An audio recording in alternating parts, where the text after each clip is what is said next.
With me here is the People Daily, and the Star will be taking you through some of the stories that have been captured here. And I'd like to start with People Daily.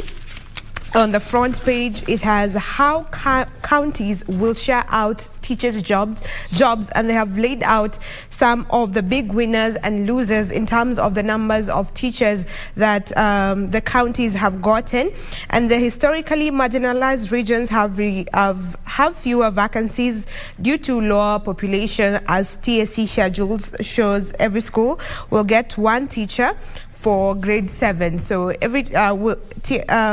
for grade 7, they will get one teacher in each school. So some of the big winners here are Kakamega, rated number 1. We have Kituit, number 2, Nakuru, followed by Bungoma, then Meru, Makueni, Machakos, Kisii, Homa Bay, and Narok. Those are the top 10, while the bottom 10 are Isiolo, Lamu, Samburu, Garissa, Marsabit, Tana River, Mombasa, Wajir, Mandera, and Taita Taveta. And with the bottom 10 is because of the scarce population in that particular region.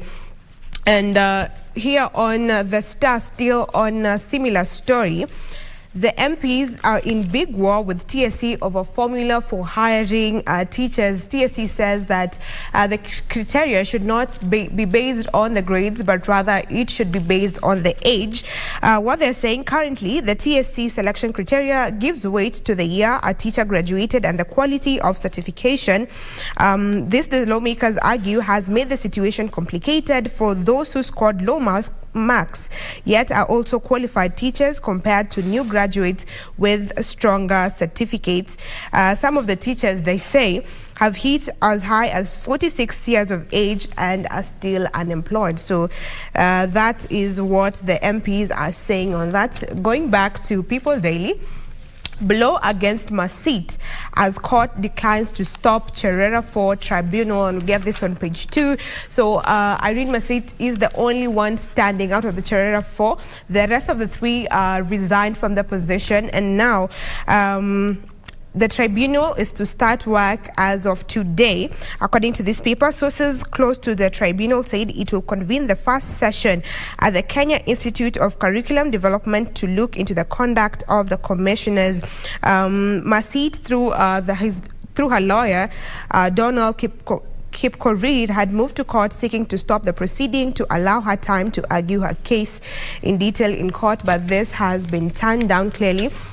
Moving on. Ritual cleansing, relative held over gouging out boys' eyes, and we've seen this in the news. So this is a very sad story of a relative who gouged out the young boy's eye, the 3-year-old boy's eyes, and it was the 7-year-old sister that found the boy and reported the matter, and that's how the boy ended up in hospital. And we really hope that justice will prevail for this child. Still on People Daily, the front page, tributes galore as rallying ace Kalulu is laid to rest. They're saying that the celebrity driver died after the domestic attack, and he has received a lot of tributes, and you can get that on page 27 if you want to go through it. Moving to the Star, just to highlight some of the stories that have made news here. I'll take you to the front page. Still, what's making news is why man held for allegedly gouging out the boy's eyes. This cuts across all the papers. Another story, death sentence upheld for 4 who lynched witches. This is another sad case here where 4 men, or at least 1 man by the name Dennis Bishanga, who was very drunk and who had blacked out in his home, woke up and claimed that some elderly women had cast a spell on drunkenness on him and incited an angry mob to lynch the 2 deceased women there. And they attacked them with clubs and pangas before setting them ablaze. Court papers say the villagers were led by Bishanga, 1 Amos Bishanga, Bishanga Omwancha, and Fred Okeko John. And the daughter of one of the elderly women watched in horror as their mothers were killed. This is a very sad story, and we hope that justice will surely prevail. That is a very, where is humanity, as Ray had put it earlier? Where is humanity in this? We don't want to hear such stories anymore.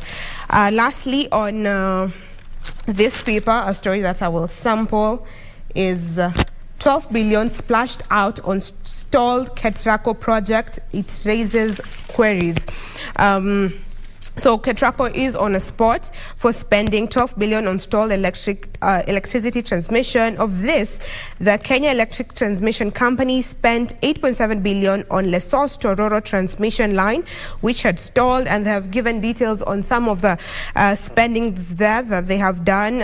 About 3.97 billion was paid on contractors from different areas, and the new audit has flagged off the payments with the Auditor General, Nancy Gathungu, pointing out that the contract had since been terminated, and she comes on to say also again that the management did not provide documents to support how the grants were accounted for.